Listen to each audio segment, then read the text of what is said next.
All right. Excellent. Hi. Thank you. Can you all see like this? That works, right? And also, before I forget this, when you have a question or something, or want to comment something, just feel free and go ahead and do that. Because, I might just get carried away. So please interrupt me if something is not clear. So I'm going to talk about my life for a little bit, because here, I started out as a physicist, as Ali mentioned.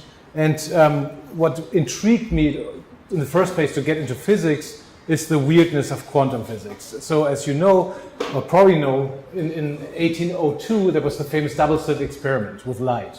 So that seemed to say once and for all, oh, light is actually a wave. And it works like this. You have two slits, and you have light, which is allegedly a wave, going through those two openings. So the two different contributions through the two slits, right in the middle, they add up like this. So that means you see some light right in the middle. But a little bit off center, it shifts by half a wavelength. So it goes just like this all the time, which means the light cancels itself out. So the contribution from the left and from the right slit cancels itself out, so there's darkness. And then a little bit shifted away, further away, you see lightness again, because it's shifted by a whole wavelength now. So you see this again. So light, dark, light, dark. The telltale signature of a wave phenomenon. So now the weird stuff happens when you not only put light through it, but also that you can do the same thing with electrons. Has been done in the 1920s, with atoms, mostly in the 80s, but also back then, and even molecules. So when I started my graduate work in Vienna in a laboratory that looks into those kind of things, the idea was, can we use Buckyballs? Buckyballs, as you probably all know, are soccer ball-shaped molecules made out of 60 carbon atoms. And they're interesting for a number of reasons, and they're just, one of them is that they were found only in 1985, postulated and found in the lab. And diamond and graphite has been known for centuries, for millennia, but this buckyball wasn't known. Same thing though, it's a different carbon modification. So how do you do that? The setup is basically like this. It's essentially like the light experiment. We have the light source in this case is a little oven. It's all sitting in a vacuum. So you evaporate those buckyballs. You heat them up to 600 Celsius. You evaporate a stream of them into the vacuum. Then you cut out a thin slice with the collimators. You let them hit a grating, which is kind of like a double slit thing, only with more slits to get more at the end. And then you can, with some fancy equipment, you can basically have a very narrow laser beam that boils off an electron, and then you can detect them because they get ionic, they get charged. Okay, so it's basically the same exact thing as before with the light, only much, much more complicated. That's the actual setup there. That's in 1999. Also, you have to put the whole thing on a dampened table because it's so sensitive to any movements. And you see that's the actual experimental data from 1999, or maybe a year later actually, where you can see how in the middle, the buckyball contribution from both sides, even though it's detected as a single buckyball, it interferes with itself, making us see a lot right in the middle and almost none right next to it, because again, the buckyball with itself interferes to disappear. So that's very odd. That was the kind of reason I went into physics in the first place. And when I was at that point, I felt I kind of had enough, because it was like, that's just like, what can you do with that kind of situation? Mathematics works really well. We have a fabulous way in quantum mechanics to describe what we see. There's no discrepancy with experiment, but there's just no way to make a consistent mental image, which is crazy and very frustrating. So that's why I like this cartoon there. It's kind of like this, you don't know what the hell happened there, It's just weird. That's the same guy with the Addams Family guy, by the way. So then, when we did that experiment, the task was, or the idea was, and was the beginning of my PhD there, which I then stopped short for other reasons, to look into biomolecules. So, okay, the buckyball works. There's no real fundamental difference between biomolecules and inanimate molecules, right? So it should be the same thing. The idea eventually, of course, is that you want to send a whole philosopher through the double slit. You want to go yourself, go through this thing and see what the hell is going on here. So the next step towards the philosopher would be, a virus. At least that's what we as physicists thought who don't know anything about biology. So that's a buckyball here, size-wise, and that's the smallest satellite virus you can find. About 30 nanometers diameter versus 1 nanometer. So it turns out a virus is way too big. So at that point I met this woman in the United States, which then was the reason I came here, who was doing her neuroscience PhD at that time. And I asked her, is there any molecule that you can imagine that you can actually look at really well, like on a single molecule level? And she's like, have you looked into GFP, which is this famous jellyfish protein, green fluorescent protein? And so I Googled that and I found this image and I was completely blown away because I just had no idea that there is a world between, you know, the water molecules and the hydrogen atom, the mathematical constructivist stuff on one hand, and the world of bodies and the world on the macroscopic level. There's actually a missing link in between in my mind. I saw that for the first time. That's the protein world. You know, how it assembles out of tens, hundreds, thousands of atoms, becomes something warm and organic, and this world as we know it starts emerging from the constructivist building blocks. So far, so good? Okay.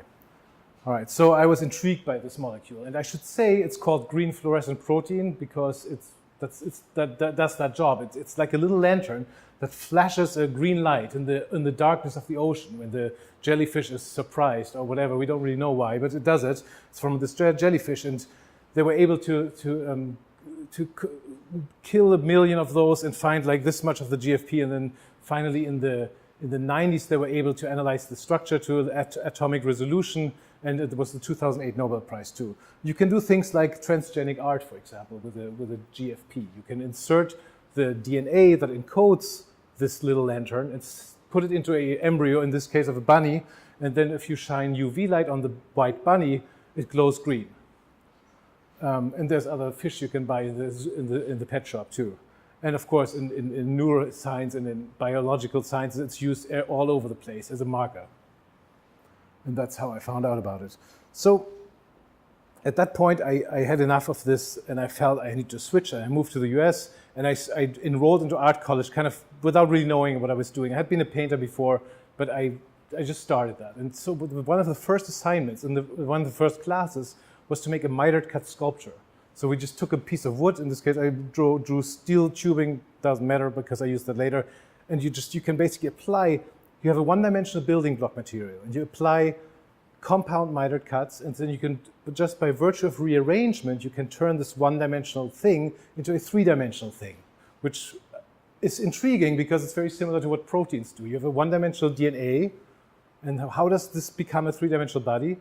Basically, you have a chain of amino acids, and because of their physical properties, they bend into these three-dimensional conformations. And so I didn't know all that at that time because as a physicist, you don't learn that. So I started looking into little proteins. In this case, it's a bovine pancreatic trypsin inhibitor.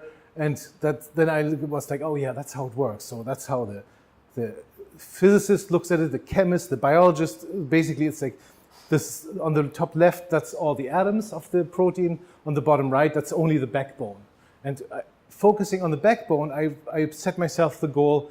I wanted to write a piece of software that would translate the spine, the backbone of the protein in space, into cutting instructions so I can cut a piece of wood and then arrive at that sculpture that describes that. So that was kind of how I started with thinking in terms of sculpture. I was not really interested in sculpture before that, but that was really for me a cool way of how it came together. And I've been doing a lot of work just came out of that idea for me. So. But it was a pretty rocky road. So I started out pretty naive, and I wanted to make not just one, but 2 GFPs. That's 238 amino acids. So that means this many parts. And I cut like crazy for months, and I calculated, and I tape measured, and I glued them together until I had a pile of junk, which just wouldn't hold up and would interfere with itself, was not accurate, a number of problems. But the nice thing about art is, unlike in physics, you basically have to throw it away. You can't even publish it for the most part. At least that's what people don't do. But in art, you can just put it on the floor of a gallery and say, failed protein biosynthesis, and call it a piece of art. So that's awesome. So, and then I realized, after this disaster, I realized I need to learn welding, because otherwise I couldn't make this essentially still one-dimensional thing strong enough in each joint to hold up against gravity, which kicks in on our scale, of course, unlike for the proteins. So, and then one of the first projects was, of course, the GFP, and this is my second version of that. That's now at the Friday Harbor Labs. It's on San Juan Island. That's off the coast in Seattle, where they found the GFP. That's where those jellyfish live in the ocean. And then I went through a number of different ideas. One I liked a lot was the Alpha Helix, which is a reoccurring protein motif. You know, many proteins have this spirally thing, discovered by Linus Pauling. And so I took a whole tree and just chopped it up in that same algorithmic way. It's the same mitered cut angle, and then you turn by the same amount, so you arrive at that structure. And it's kind of neat. For me, it started telling me where's the boundary between a physics model, a scientific model, just a way of blowing it up into proportions on one hand, and a sculpture that does something to our imagination, that does something that has an artistic feel to it. And in this case, I liked it because it suddenly had the feel of a spine to it. And so I've been exploring this kind of, tiptoeing this kind of line between model and sculpture since then. So there's Linus Pauling. And I found out, so I ended up in Portland because that's where the neuroscientist lives, and we're now married and have kids and all that stuff, but we still live in Portland. That's where she studied. And he was also from Portland, and people in Portland don't know that. He's the only person to ever win 2 unshared Nobel Prizes, one for chemistry and the other one for his fight against the nuclear armament craziness of the 60s. So I decided to find people who were interested in his memory, and found them, and decided, or I was commissioned actually to make this a piece to honor his memory, which was put then in front of his childhood home. That's the place where he lived as a kid. As a 9-year-old, he had his first laboratory in the basement there. So I basically took a steel beam, cut it up into those angles, and there's my Alpha Helix. That's 10 feet tall. So that was the first public piece I made, and since then, I've been exploring that route. So the next, I'm just showing not all my protein pieces, only like a few select ones. And I wish I was talking about the hemoglobin one, but that's not in the slides. But there's more. So the next big one for me was for the Scripps Institute in Florida. They opened a new campus, not the one in California, but they had another one in Florida. And they asked me to make a sculpture based on the human antibody molecule, which, as you probably all know, is this incredible thing that has these 2 arms that wave in the wind and grab the pathogens. And my idea was to equate it with the human body, because it's similar in function, and it's similar in more respects too. For example, if you look at the so-called hypervariable regions, there are these regions in the molecule that change. If our immune system gets used to a new flu, for example, then only in the fingertip areas the actual changes occur in the antibody molecule. And of course, the analogy with the arms. It's like the thing actually does wave quite a bit. There's this so-called hinge region in his belly button area. So I really like that. That's not distorted in any way. So it's just blown up. So it's a really interesting fit. So my design was, I wanted to use the antibody, get rid of the human, but keep the ring, and introduce those rays that would point at where the middle of his head would be if it was a human there. So, and then I always like to show that slide because it's hard to imagine. You see the idea and then you see the final piece, but it's a really interesting engineering, journey to get towards actually making this thing. In this case, we printed out a frontal view, and then built the stage. So the 3rd dimension was done by the different heights of these. Is there a laser pointer in there? Oh yeah, cool. These posts here. And then that's the finished piece. It's 12 feet diameter. And that's how it looks installed in Florida. Any questions? Thanks. Well, then there's a piece. So I'm jumping a lot of protein pieces now, but the next big one I made was in 2013 for Rutgers University, close by here. And that's also the reason why I'm coming today, or tomorrow actually, I'm going there. That's based on the collagen molecule.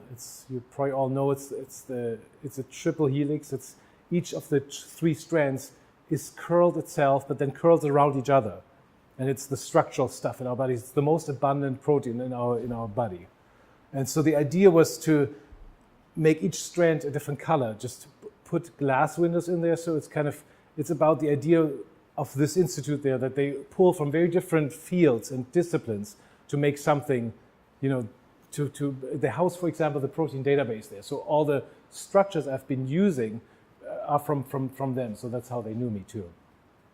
Why did they agree with collagen as opposed to? I made a collagen piece before, and they is really mostly what's her name, the director there. And it's Helen Berman. She was in collagen research before, and she really loved the idea of using that as a metaphor for this institute, which she heads now. And so it was kind of a natural fit. And I anyway wanted to make a big collagen, so that was kind of perfect.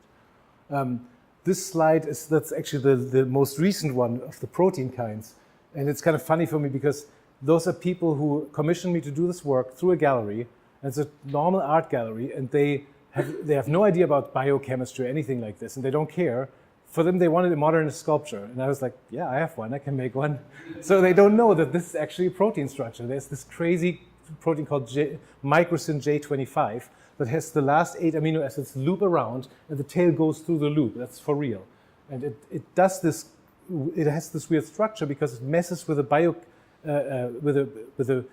biochemistry of other germs. It's like from an E. coli. And it releases this, I think, to kind of kill other bacteria around it, because topologically it screws them up when they try to synthesize proteins or whatever they do. Okay, back to the Buckyballs. So that's for the proteins for now. Buckyballs also have always interested me because of this research, and I was witness of this kind of crazy fact that they too obey wave-particle duality. And so that's the oldest drawing we have of a buckyball structure. In maths, they call it a truncated icosahedron. And that's by Leonardo da Vinci, and I always liked that. And so the first piece I made out of college was this one. I took a sheet of bronze and cut out the hexagons and the pentagons, and then I wanted to save some material and cut out another one out of the face I had cut out. So I did that 4 times and nested them into each other. And that's for me a kind of a piece that rang true to a certain degree, because it mirrors the wave function. If you look at the mathematical structure of the wave function in those experiments, it's this kind of spherical wave, and it also has some aspect of it's just really intriguing to me. I made it also bigger one. That's 10 years ago. I with my at that time 3-year-old, I think she was. We built this giant buckyball, and the first time around we built it up from the bottom, trying to go over a branch to make it hold up. And the second time around, we were smarter. We built a whole huge 40 foot by 40 foot and 40 foot high scaffolding, because this time we hooked it up to the trees. And so it goes around 3 different trees. And if that's how it looks from below. And when I looked at that, it was really intriguing to me, because it has so much to do with how it feels like in the quantum world. Stuff's not with a hard edge. It's not like it's either here or not there. It has this fuzziness. It has this stochastic element to it, and I think that's captured in this piece to me, because there's this buckyball, which is a mathematical construct, and it completely blends with this natural forest. Another idea I pulled from that was I started realizing why I like the buckyball so much. It has a lot to do with that. It's basically a 2-dimensional foam structure. It's like all these are these 120 degree, more or less, vertices are what natural foams do. And so I started looking into 3-dimensional foams and realized that what I really wanted to do as a human being, imagine this glass being the shape of a human, and then somebody bubbles in there, and then we get rid of all the soap films, we get rid of the glass, and we leave only the struts as edges. And so that was the guiding idea since 2007, that led into a whole new body of work for me, but I haven't been there. I haven't even done that yet. So I'm getting there. I started out, for example, I just mentioned some experiments just that you see what kind of crazy things I do. I put water balloons into a bucket and poured resin and then popped the balloons. It didn't look quite right. I could have done it, but the pressure was not high enough to make the window small enough on the outside. So then I 3D printed a little metal mold and filled it with these polystyrene balls, and then you put it in boiling water and it expands and becomes styrene foam. What's it called? Styrofoam. So and then you can, that's that piece, and you can hold against the light. You see that's inside there is the actual foam type structure. Then you can send it to Belgium and have an X-ray, like a micro CT scan done, and then that's how it looks. And at that point, I stopped this project because I realized it's not a fully relaxed foam. It's just like because of the physics of it, it's just not really relaxed. You can see that's not how a foam really wants to end up, if you know what I'm saying with relaxed, like as an energy minimum. Okay. So then I went to Switzerland and made a little mini mold and filled that with shaving foam, which is this stuff. That's from a scientific paper. So they're able on a micron level, they're able to analyze this in 3D with synchrotron radiation, which is like a fancy kind of X-ray. It's like very bright. It's very monochromatic. And so I got this thing out, and I can cut it open. You see the stuff inside, and it looks really cool. But I didn't even show the sculpture I made out of it. But it's you can't even take a photo. It's basically cut out of steel, but almost everything's cut out, so you can't even see anything. And so that's kind of, it's been an experimental phase. But what I learned from all that is to play really with meshes, meshing algorithms, all that kind of stuff that's now so popular with 3D printing. And so then there's a whole body of work where I used the reduction of the triangle count as a design tool, and basically tweak different parameters and then design my works out of those kind of results of those algorithms. I just keep going on forever here. Like I don't want to. You're still not tired? It's still okay. All right. So ask a question. So we don't fall asleep. Okay. So and then bigger, I made a piece for Texas a year ago, which is stainless steel painted, and you can see she holds this agave plant, which is really important for the peoples in that area, in her hands. And then, yeah, I heard that. Yeah, but that's a good question. I have very few men too. I don't really know how to answer that. I'm intrigued by females, that's one part. I think they look better in general. It's a tough one.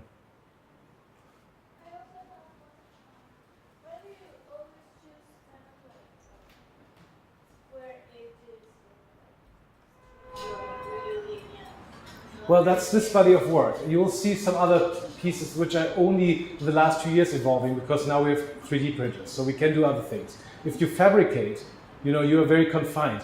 If you make this piece, you have 1,000 laser cut pieces, all numbered with different numbers. You have on the same order of dihedral angles. You have to have a guy on the computer, a huge list, and a welder kind of work together to figure out how to make this puzzle come together. It's extraordinarily difficult. And that's because linear is possible, even though it's very, very difficult. If it gets more organic, it gets even worse. But with 3D printers, as I said, you'll see that there's stuff we can do. Like, for example, this. This is kind of essentially the same thing as the triangle. It's the dual, mathematically speaking, but not quite. It's kind of one step on the way to the full dual. The dual means like if you have a dodecahedron and an icosahedron, they are duals of each other. And that's the same transformation, only that I skip one step. And that results in these kind of beautiful curved, facets that look like water or something that flows. That was only possible, that was 2013. So at that point, I was able to use a robot arm and carve it out of foam, and then take a mold, and then take in parts the lattice, make it in wax, and then cast in bronze. So that was really tricky. But then stuff got a little easier. This piece is the same idea, same design workflow, but I used little 3D printers, which are now since 2014 basically available for like prices that are affordable. And so now I can make a piece like this for a price that I can actually sell in a gallery which is totally new. It's only 2 years. And now the sky's the limit, basically. That's the cool thing. So she, by the way, an interesting fact, I took, the rock was in the collector's yard, and I went there and took about 100 photos and then did what's called a photogrammetry scan. So I calculate the mesh of the rock. Then I 3D printed the surface, the top of the rock, as a fake rock and put it on a piece of plywood. Then I posted a real actual person on that fake rock, scanned that person, and then I was able to design the sculpture from that and then put the sculpture on the actual rock, and it fits really well. And that's just awesome, you know. And you can do this on any scale. And here, that gets more organic, you know. I'm working on actually 5 different pieces, all in this 3D printed cast bronze style, which is tricky, but we're figuring it out now. And that's the first one we have actually finished, but they're all in the process right now. Yeah. This was printed with a mixed Yeah. printer, so this was iron fill. No, this is a PLA print that was directly cast in bronze. Oh, gotcha. Yeah. And then welded together. It's always, I'm torn if I should show the images, how they look like when they're not done, with all the seams. It's crazy. It's kind of cool, but you know, it's a toss-up. Yeah, I mean, I had the question of, you know, how much of your process is learning how to work with these materials, learning how to work with these tools? A lot, Yeah. all of it, almost. Because as soon as I know, then I can have somebody do it. You know, because I'm always the figure out person, basically. Yeah. Okay, so now I'm going back a step into a different body of work, and that's 2006. So we're talking again about the quantum stuff. As I mentioned, the philosopher, you want to send that guy through the double slit. So there he is. If you look at yourself, or if you are walking, for example, then you are, quantum physics speaking, physics-wise spoken, you would consist out of wave fronts that go in this direction. If I move this way, you know, they're perpendicular to my direction of motion. And in fact, the professor I did my graduate work, and he made a joke. He was like, that's how I came up with this idea. He said, so it can't be possibly a coincidence that if you take the meta wave length of a walking human with the weight of a walking human and the speed of a walking human is pretty much exactly actually the Planck length. I don't know if that's kind of a pretty nerdy physicist type of joke, but it's like, that's this, okay, the Planck length is this length that's really, really short. It's 10 to the minus 35 meters. And it's like considered the shortest thing in the universe. From then on, we should see gravity and quantum physics go together, and physics is a different thing then. So that's a really, if you stick the natural constants together and solve that as a linear equation, you end up with a fundamental mass, a fundamental length, and a fundamental time unit. And the length one is the Planck unit, the Planck length. That's this really short thing. So, but that's only a side. And but I asked myself, how would that person look like if you really think this through? And of course, you know, the center of gravity would be really, really tiny. You couldn't see anything, and the wave, the spacing would be on the order of Planck length. So forget about seeing anything. But that's kind of a metaphor for this, basically. And I just tried it out for fun. I want to make a walking man or person out of these perpendicular, out of these parallel slices. And so the weird thing was then when you start walking around, it goes from solid to transparent to solid again, which fits so well with this whole quantum idea. So I was really excited by that. And I started making a bunch of pieces that went along the same lines. There's a bronze version, a stainless version. That one is also stainless version. It's kind of hard to see. You can see how well they disappear. That's actually not Photoshopped. Here's the guy. And it's just really invisible on that angle. And then I started looking, and then now I have to talk about the females again, but I basically realized that I wasn't anymore satisfied with this motion aspect of it. I realized what I like most about people is when they look in your eyes. You know, that's this very specific special angle. And so I want to have that special angle be the disappearing angle. And that was the first piece I made along those lines. There's a man and a woman. And they look into each other's eyes, and they never see each other because they disappear along that line. And that's the University of Minnesota, the physics and nanotech building there. And there's another shot from behind her towards him. And here's a little video so you can see the disappearing stuff.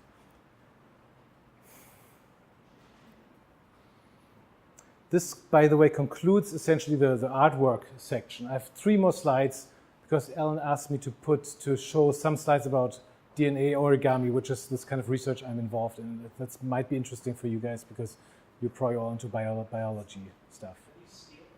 Stainless steel, yeah. Yeah. And they're about 10 feet tall. Can you tell us how you constructed these? Yeah, there. That's it.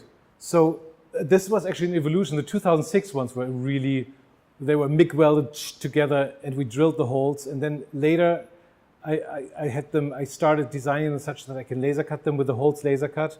And then we started sticking them in the MIG weld around. Then in the next reiteration, we learned to plug weld them in the back and weld around there.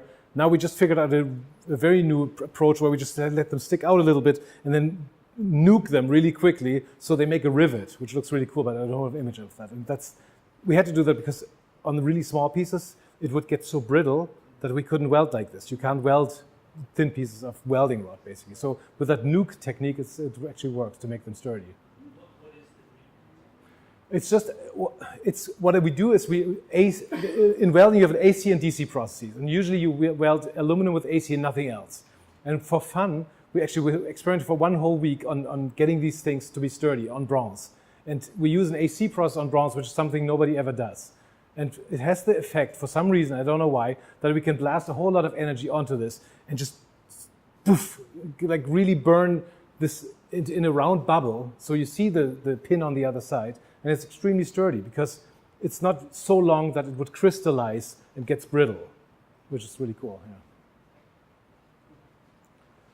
Okay. All right. It's DNA origami. So DNA, as you all know, is this biomolecule of incredible and fundamental importance. But you can also think of it as a 2x4 and turn it into buildings or structures and just use it as a building material. And the cool thing is that you can just take the DNA and cut it like this with an enzyme. So there's 1, 2, 3 or whatever base pairs sticking out on one side, and then you have another one that fits exactly together. And you can make that very specific. You can dial in that this guy only goes with this one. So you can basically design building blocks, put them all in a test tube, and then shake it, and at the end you get the structure. And that's basically what happens here. So in the 80s, he looked at this M.C. Escher picture where you have this, the 3 dimensions in all dimensions. It gets repeated, and the lore goes that he had a beer in the campus pub and looked at this and had the idea. Ned Seaman, that's the guy here at New York University, and so he was a crystallographer at that time, and all they want is hold stuff in place so it doesn't shake, and you can take an X-ray photo and then turn it into structural data. And he was thinking, maybe I can use DNA as a scaffold to hold all that stuff. And it became this big research area since the 80s. So he started out in the 90s making this cube and many, many other structures, including 3-dimensional crystals, different shape, but essentially the same thing as the fish. And the biggest, and so that was so far, he was like, there was not so many people who were interested in that party because nobody knew what to do with that. But then came this guy, Paul Rothman, at Caltech, and he had the seemingly simple idea to take a circular strand of virus DNA, which you can buy off the shelf, and design the so-called staple strands that would staple together such that it makes these things. So you do the software, and then you actually see the smiley face under your atomic force microscope or scanning tunneling microscope or whatever you use. You can see it in different ways. And we're talking, this is on the order of 100 nanometers. That's tiny. That's probably 100 nanometers, probably the length of this bar down there. Oh yeah, there it is. Yeah, that's about right. So that's a huge breakthrough. That's 10 years ago now. And then the next big one, when it's not clear where this is going, but that's really exciting to me because suddenly the whole idea of DNA origami gets connected with 3D printing. You can, if you are into 3D printing at all, you've seen the Stanford bunny, right? The Stanford bunny is everywhere, and everybody loves it because it's such a great model to play around. And there you go. There it's the Stanford bunny, turned into very few triangles, but still it's there. And then with that algorithm, they actually get this bottom-up designed in the test tube, so to speak, in that technique. So that's exciting. Yep. That's it. Any questions? Comments, concerns? Besides encapsulation, what kind of applications do you see for DNA? Again, I don't know. It's but who knew when the guys figured out quantum physics in the 20s that we would have awesome computers one day. Well, how do you imagine using this in your art? It's really small, to put it in a museum or in a gallery. I don't know. I'm not thinking of using it in my art. I'm working with these people to kind of advise them about my point of view because I know the 3D printing well. I can make models for them, and it's fun to talk three-dimensional and what you could do. But I wouldn't be all that tempted to turn this into my art medium, I think, at this point. What about the other way around? So it seems like you were looking at molecular structures and then recreating them writ large. Yeah. Is that something that? Yeah, it's just like, again, it's this super fine line between a model and a sculpture. I have never made a DNA molecule for a reason, because it's like, it's this icon. And it's very scary to go down that road as an artist, I think. At least that's how I feel about it. You should take you upstairs. Yeah. Hi, thanks for this lecture. I think this is really cool.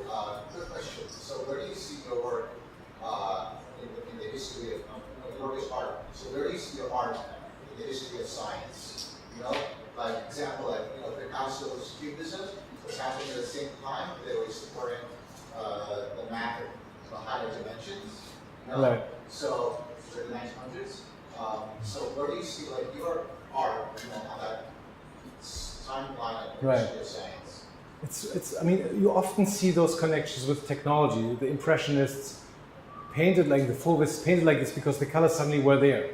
So I think what I'm doing in my work, and I see a lot of other people do, is just go crazy with the tools that suddenly pop out. Like with a computer, you can just. If you work algorithmically and you have like lame machines that are not very complex, it looks really boring. But if you have suddenly really powerful computers and 3D printing, you can really almost get to that order of magnitude of complexity that we see in nature. It's almost ridiculous to say that, but it's getting towards that, and you can feel it. So I don't know exactly how it would fit in, no idea. But I think it would have something to do with that, with how these things just. I think it's the bigger picture is that we start understanding, going away from reductionism, understanding how a holistic view is so important. We had like Ilya Prigogine, like the Mandelbrot in mathematics, in thermodynamics, in the whole. I think and then now we have the climate change disaster. We all start to really understand that we have to connect the dots. It has something to do with that, I'm sure. So 3D printing, you think is helping people get a more holistic view of the universe? That's probably a little. I wouldn't write it like this probably, but who knows? Maybe these technologies have that aspect to them. I don't know. They're really fun to play with, and I follow my passion mostly. That's my only compass, basically. So you basically just have a really good time doing this stuff, and it's wherever your whim takes you. Yeah, basically. Of course, there's a huge amount of boundary conditions. Running a shop, is a big deal. So you have to make sure that you can maybe sell one or two pieces too. So it's a complex equation. But that's often interesting because the boundary conditions make stuff emerge. Right. Yeah. Yeah, for sure. Can you tell us about your shop?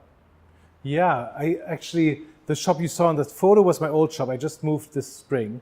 And I got an old building, like an old warehouse now, which is not as industrial. I don't have a bridge crane anymore, but now I bought the forklift you saw in a picture there is a friend's, and I just bought that. I got it last week, so I'm really happy to have a forklift now. So we started a 3D printer room. It's its own room. We have a wax room now. We will set up a 3D scan rig based on Raspberry Pis, which is really interesting, which gets its own room. And so there's a lot of. It's mostly like a play place now. It used to be like this heavy-duty fabrication place, and now it's more like really getting interdisciplinary play stuff. How many are you? Well, on the order 4-ish, 5-ish, depending. Yeah. in Portland. Yeah. What's the background of your team? Well, there's an art student, and she then went into banking, but now she's back into doing stuff with us here. And then a musician who did bronze welding for 35 years for like bronze sculptures. And then there's a woman who, she is more like a hackerspace type of person. All sorts of different people. Would you be okay with us taking a field trip to your workshop? Sure, anytime. It's 5-hour flight though. Yeah. Sorry, who's talking? Oh, you. Okay, Yeah. sorry, I didn't see that. Are any secondary structures? What does that mean again? So I remember there was 1, 2, 3, and 4, right? So one is There's a way of pasting together the ACGTs. Yeah. There's some rules that come from Yeah. the chemistry of the ACGTs. Yeah. And then this become an interesting class of topological. actually in this collaboration I mentioned. There's not only New York University and Caltech, but there's also mathematicians from a college in Vermont, and they look only into that. They look into, which by the way, the last slide I showed, that's essentially a topological problem. How do you go around and route this thing, the viral DNA? And so there's, I mean, if I understand the question correctly, there's a ton of questions like this, and people are very interested in that, but I'm by no means an expert in that. Yeah. Can you talk more about how you got started in public art? Yeah, the Linus Pauling piece was as a student. Well, I suddenly realized, okay, Linus Pauling is from here, and nobody knows that I want to do a piece, and I had this idea of casting this tree thing, and that would be really expensive. I didn't know that at that time, though, because I was still a student, and so I actually Googled and found people who bought his old house, Linus Pauling's old house, and turned it into some sort of a center for people to meet and to kind of do lectures and stuff. And so, and with this one main guy, I kind of got along really well. We talked physics. And so we decided to make this piece basically through donations. It was like super low budget. So, I mean, that's what you have to do when you start out. And I didn't get paid anything, but I was excited that somebody would pay like $500 for the steel beam, which was a big deal when you're a student.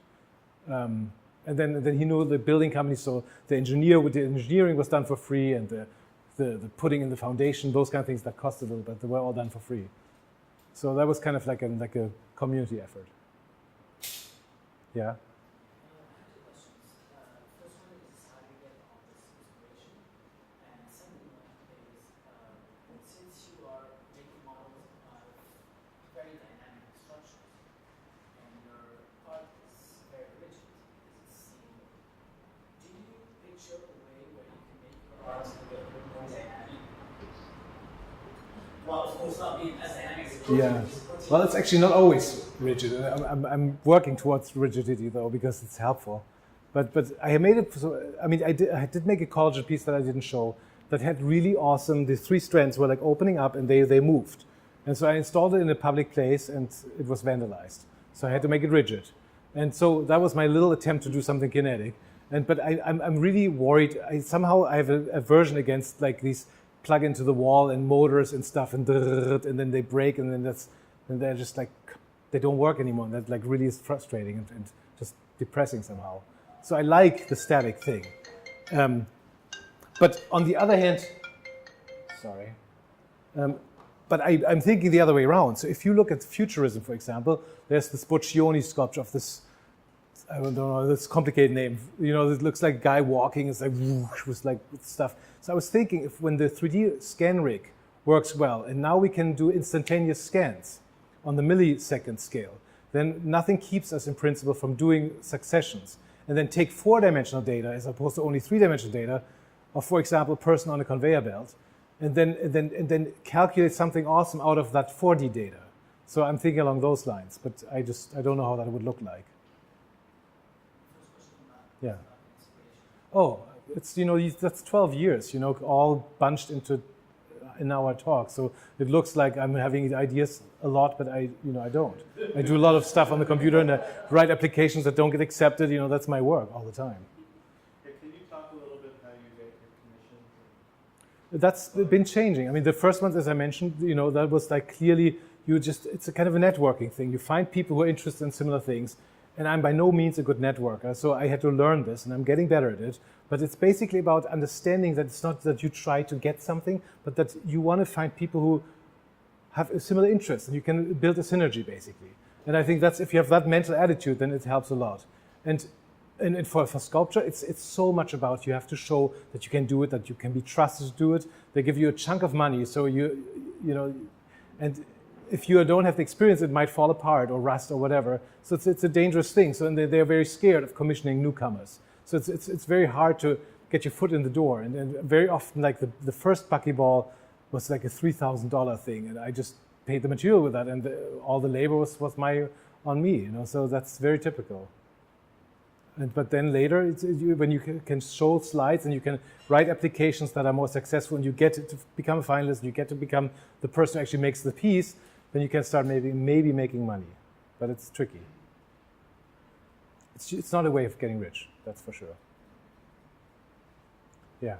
So after 12 years of doing this sort of physics-inspired art, do you think quantum mechanics is still as weird as it was 12 years ago? Or do you think It's still as what? Do you think quantum mechanics is still weird after 12 Oh, years? absolutely. It's been weird since 1926.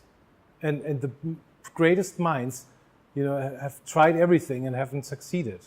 So I don't think that's going to change anytime soon. What is changing, though, is how amazing the technology has advanced. I just gave a talk in Vienna at that old group because the professor now turned 70, and I gave him Buckyball as a present. And so I witnessed 10 years of gap, basically, missing time, and it was amazing how far they've gone. Yeah. I was just wondering, I mean, I wasn't here, I can't come up with it, but what do you think about the anthropocentric view, the new anthropocentric view in physics right now, and the simulation hypothesis and all that stuff around the max Denmark and all that stuff? Are we talking about the cosmology kind of approach? I don't know. I mean, we're humans, right? So I'm all into anthropomorphic kind of views. But I mean, of course, we've been proven wrong in steps over time. So it's a dangerous attitude to have. And also the stuff that like life-centric, more, I would say, life-centric thing that the life is rare in the universe and stuff. Life is what? Life is rare. Oh, yeah, well, that's, I mean, that is the UFO debate, basically. You know, that's like, do we believe that we're alone here, or do we believe that it's ridiculous that we're alone?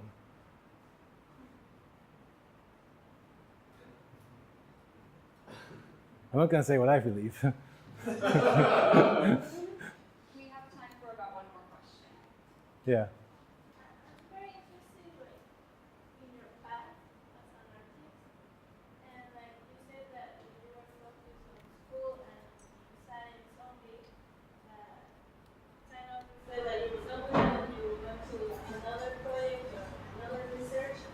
And I'm wondering, what do you think about your art? Like, do you think, why did you choose the sculptor, and do you think maybe you change to another? I don't know. I mean, I started out as a painter. That was what I was really interested in when I was 17, 18, 19. And I was like observational painter. I would paint as well as I could. And then I would step back at the end and look at it and go like, wow, something happened on the way. And this magic that happened was really intriguing to me. But somehow, at some point, I just didn't feel like doing it anymore, partly because there's so much awesome painting out there. And I never really liked sculpture, actually. So when I did my 10 years in physics, and I just was drawn to sculpture because of the proteins, I just realized sculpture hasn't really evolved that much. You know, it seems like there's so much we can do, and I enjoy it mostly because it's really fun to do. But you know, most sculptures I can't really appreciate so much of them.